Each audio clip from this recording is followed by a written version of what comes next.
Welcome to my academy. आज start कर रहे हैं अपन पहला ग्रामर का टॉपिक अपनी क्लास में, और सब्जेक्ट वर्ब कंकर्ड यानी कि सब्जेक्ट वर्ब एग्रीमेंट। इससे पहले कि मैं टॉपिक एक्सप्लेन करूं, ये जो टॉपिक है अपना कहाँ यूजफुल है, आरबीएससी क्लास 10th को कवर करेगा, CBSE 7th 9th and 8th class also, और this topic also cover all competitive exams. तो सारी कॉम्पिटिटिव एग्जाम और आरबीएससी क्लास 10th को ध्यान में रखकर ये टॉपिक डिजाइन हुआ है।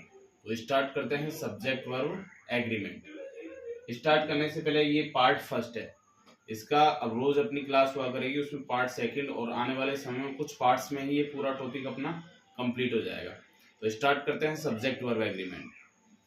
Subject verb agreement concord means the verb should be used according to the number and person of the subject. Simple सा मतलब ये है सब्जेक्ट वर्ब एग्रीमेंट का कि जो वर्ब आती है वो सब्जेक्ट के नंबर और पर्सन को ध्यान में रखकर आती है कि सब्जेक्ट कैसा है उसके अनुसार उसकी वर्ब आती है। सिंपल सा मीन्स ये है कि सब्जेक्ट कैसा है उसके अकॉर्डिंग वर्ब रखनी है। सब्जेक्ट सिंगुलर है तो वर्ब सिंगुलर, सब्जेक्ट प्लूरल तो वर्ब भी बहुवचन।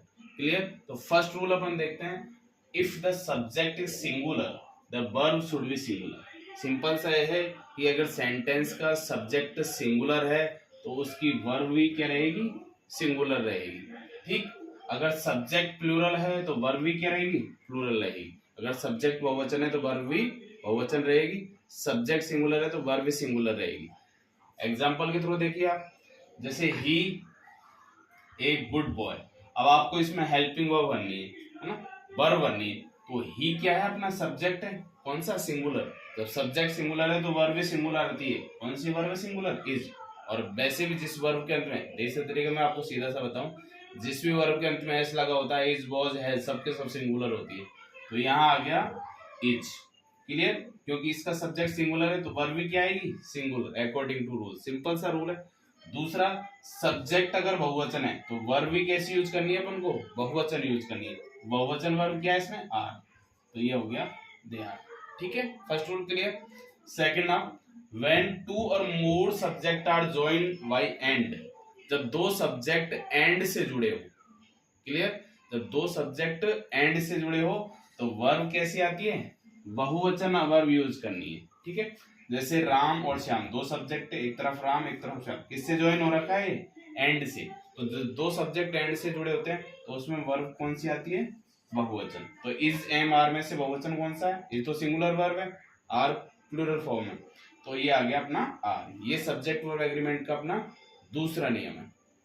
ठीक, इसी के थ्रू तीसरा नियम है कि जब दो प्रोनाउन एंड से जुड़े हो, यहाँ तो दो सब्जेक्ट एंड से जुड़े हो एज ए नाउन, जैसे राम और श्याम, जब दो प्रोनाउन भी एंड से जुड़े हो तब भी वर्ब बहुवचन ही आती है। जैसे ही प्रोनाउन है, आपको होता है, आई प्रोनाउन है, दोनों किससे जुड़े हैं, एंड से।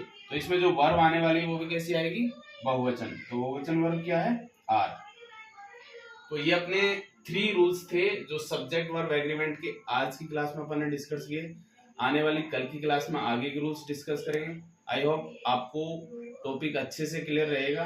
तो आने वाली सभी क्लासेज को आप अच्छे से देखें और लोगों को शेयर भी करें। यकीनन ये वीडियो आपके लिए यूजफुल होगा अगर आप 10th क्लास आरबीएससी के विद्यार्थी हो। Thank you.